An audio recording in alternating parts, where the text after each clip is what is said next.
Existe uma razão pela qual certas famílias nunca ficam presas em dívidas por muito tempo. Não é sorte. Não é herança. Não são conexões que a maioria das pessoas não tem. É algo que elas fazem antes de dormir. Algo tão simples que quando você descobrir vai se perguntar por que ninguém nunca te contou isso antes. Esta noite, antes da sua cabeça tocar o travesseiro, você vai aprender o que essas famílias sabem. E se você fizer exatamente o que eu vou te mostrar, o peso que você tem carregado pode finalmente começar a se levantar. Mas primeiro eu preciso que você entenda algo fundamental. A dívida não é apenas sobre números numa página. Não é apenas sobre o que você deve ao banco ou à operadora do cartão de crédito. Na nossa tradição, entendemos que a dívida cria um peso espiritual que vai muito além do material. Os sábios ensinam que quando uma pessoa deve e não consegue pagar, isso afeta o seu sono, a sua paz, até as suas orações. Existe uma passagem no Talmud, no tratado Baba Metzia, que diz que um credor que exige pagamento no momento errado comete uma transgressão. Mas e aquele que deve? Essa pessoa carrega algo mais pesado do que uma obrigação. Ela carrega vergonha. Ela carrega medo. E esse medo bloqueia tudo de bom que está tentando alcançá-la. Talvez você conheça esse sentimento. Você trabalha duro. Tenta fazer tudo certo. Mas todo mês é a mesma luta. As contas chegam, os pagamentos vencem, e não importa o quanto você ganhe, parece que o dinheiro escorrega pelos seus dedos antes que você consiga segurá-lo. Você deita de noite fazendo cálculos na cabeça tentando descobrir como vai conseguir pagar tudo. Evita atender chamadas de números desconhecidos. Sente aquele nó no estômago quando olha para o saldo da conta. E a pior parte de tudo é que você não é irresponsável. Não é preguiçoso. Não é descuidado. Você é uma pessoa de bem que está fazendo o seu melhor. Então por que parece que as paredes continuam se fechando ao seu redor?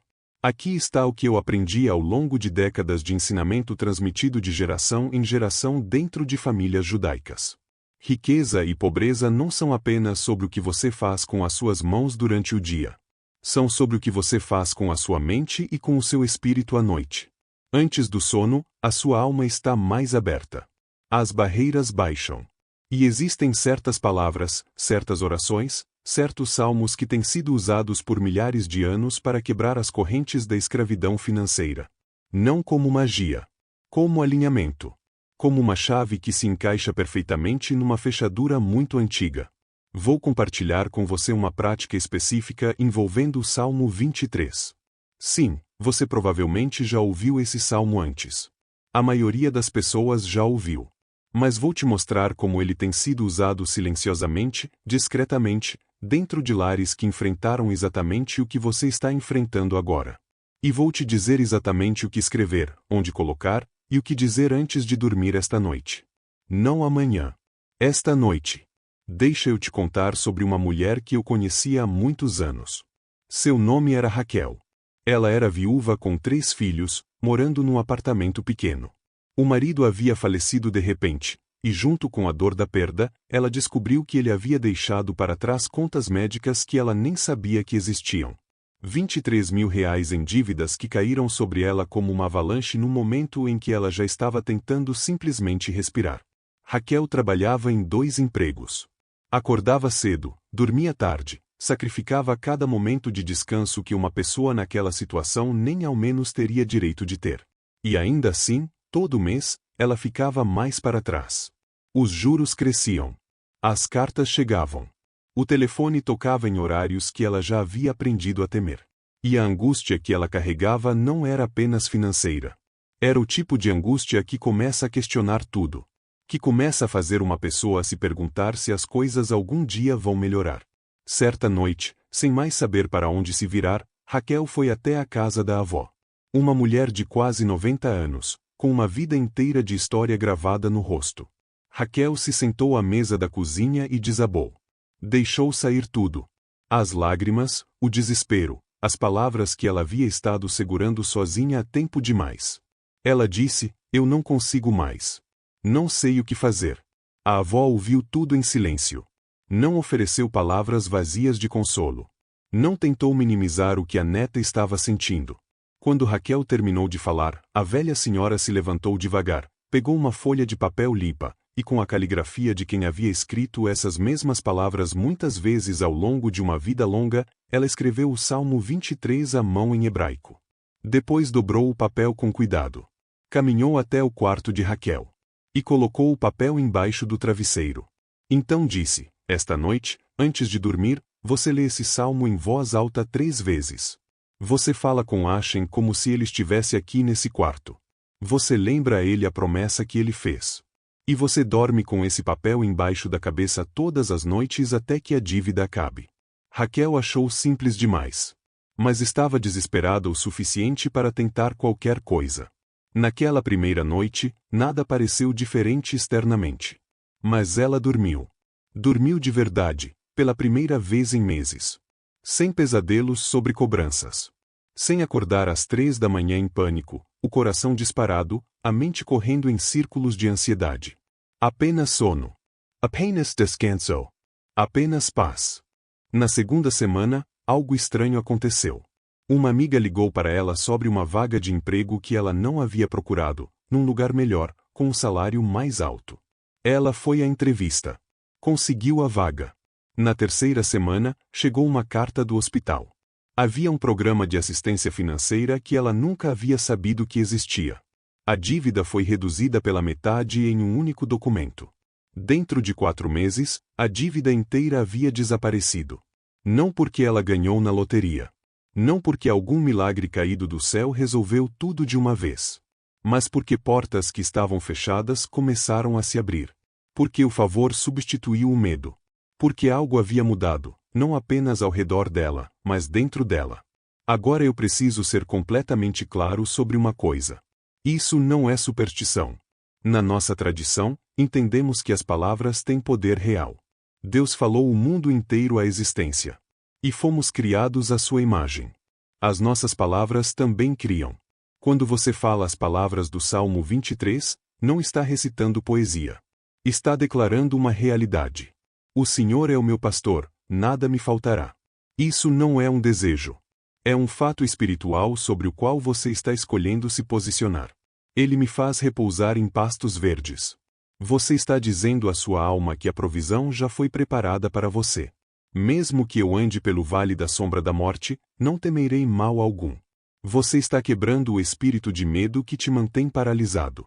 O Zohar ensina que antes do sono, a alma ascende. Ela vai diante do trono. E o que você coloca na sua mente e embaixo da sua cabeça durante aquelas horas afeta o que a sua alma carrega nesse encontro. Se você vai dormir na preocupação, a sua alma carrega preocupação. Se vai dormir no desespero, a sua alma está sobrecarregada. Mas se você vai dormir com as palavras do pastor, com a declaração de provisão, a sua alma se levanta de forma diferente. Ela apresenta um caso diferente. E as portas que estavam fechadas começam a se entreabrir. Deixa eu te contar o que aconteceu na minha própria família. Meu tio, que sua memória seja uma bênção, era dono de uma pequena gráfica. Por anos, o negócio foi bem. Ele construiu algo sólido com as próprias mãos, através de décadas de trabalho honesto e de um relacionamento real com os seus clientes. Então a economia mudou. As grandes empresas migraram tudo para o digital. Os clientes que ele havia cultivado por anos simplesmente desapareceram um a um, cada cancelamento mais doloroso do que o anterior. Dentro de 2 anos, ele estava R$60 mil em dívida. Não conseguia pagar os fornecedores.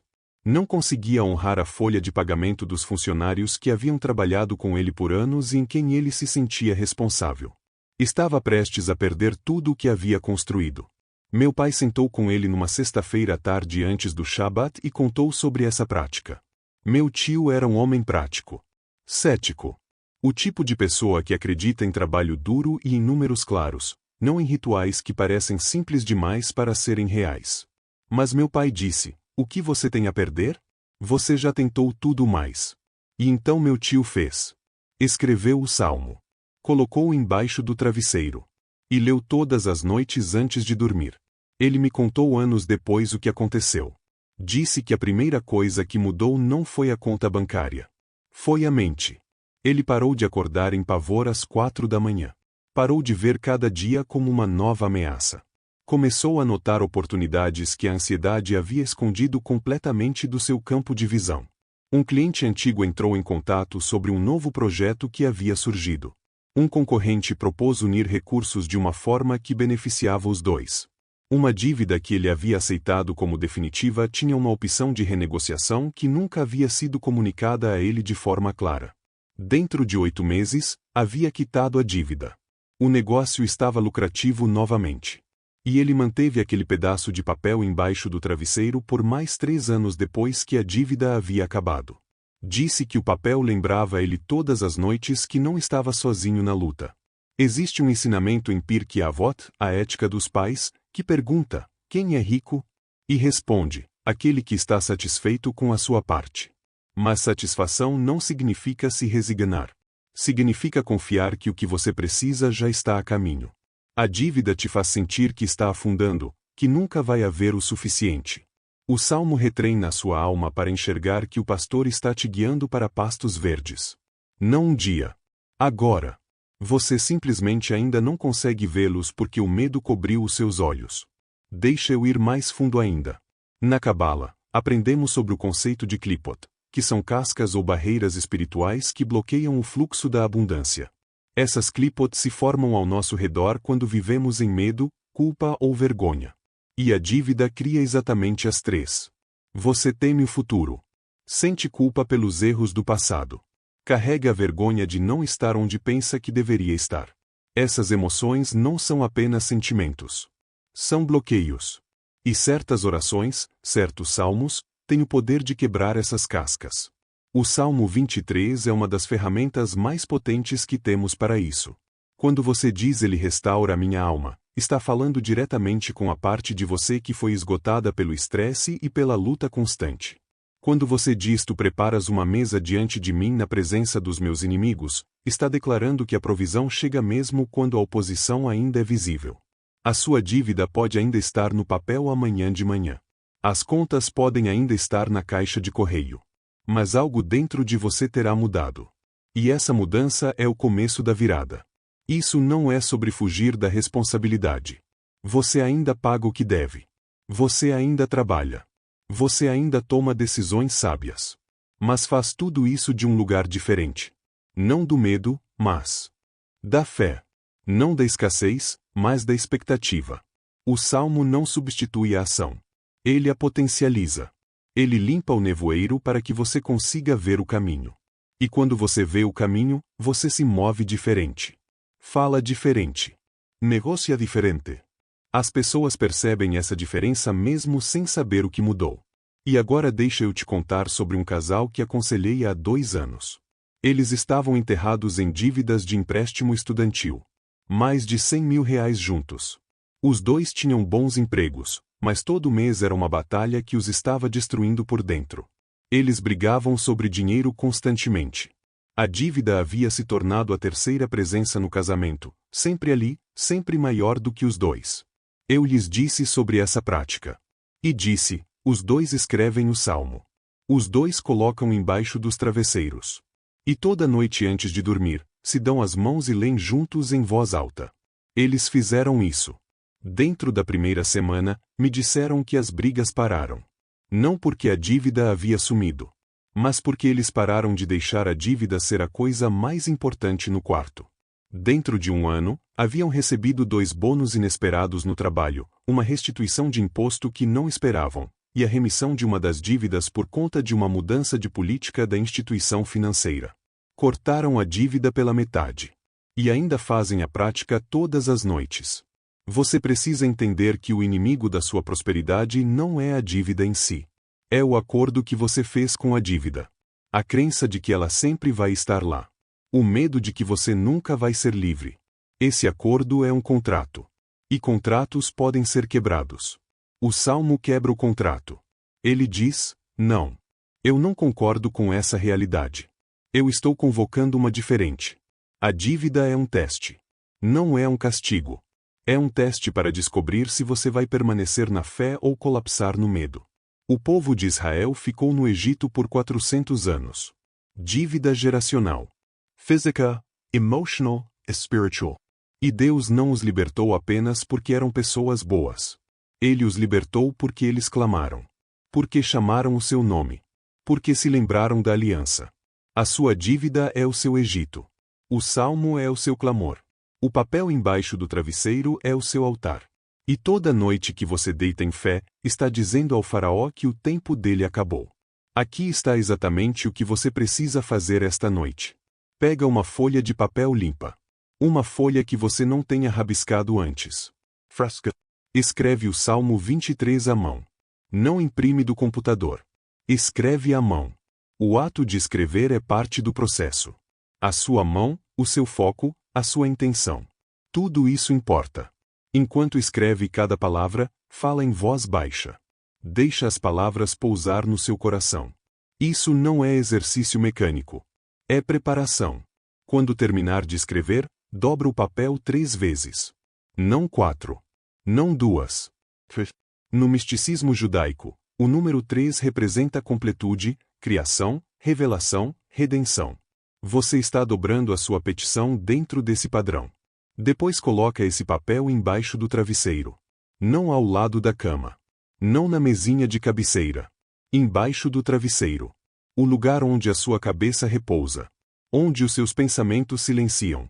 Onde o seu espírito está mais vulnerável. Esse papel fica ali todas as noites até que a sua dívida seja resolvida. Antes de se deitar, senta na beira da cama e lê o salmo em voz alta 3 vezes. Sim, em voz alta. Os seus próprios ouvidos precisam ouvir. As paredes do seu quarto precisam ouvir. E as forças que têm bloqueado a sua provisão precisam ouvir. Na primeira leitura, lê devagar. Deixa cada palavra pousar. Na segunda leitura, lê com autoridade. Você não está implorando. Está lembrando ao céu de uma aliança. Na terceira leitura, lê como uma declaração de gratidão. Como se já estivesse feito. Porque no reino espiritual, já está. E quando você fechar os olhos esta noite, diz em voz alta com o seu peito inteiro: a minha temporada de dívida acabou. O que estava me bloqueando está sendo quebrado agora. Estou entrando na provisão que sempre foi minha. Diz isso como se acreditasse. Porque a fé não é um sentimento. É uma decisão. E essa decisão tomada no lugar secreto da noite, na vulnerabilidade do escuro, é o que move montanhas. Você não foi esquecido. Não foi ignorado. Não está desqualificado pelos erros do passado. O Deus de Abraão, Isaque e Jacó é o mesmo hoje. As suas promessas não expiram. A sua provisão não acaba. E o mesmo poder que abriu o Mar Vermelho pode abrir o caminho através da sua dívida. Mas você precisa participar. Precisa dar o passo. Precisa escrever o salmo. Precisa colocá-lo embaixo do travesseiro. Precisa falar dentro da noite. O Senhor é o seu pastor. Nada lhe faltará. Ele está fazendo você repousar em pastos verdes mesmo agora. Mesmo esta noite. Confia nele. Faz a prática. E observe o que acontece.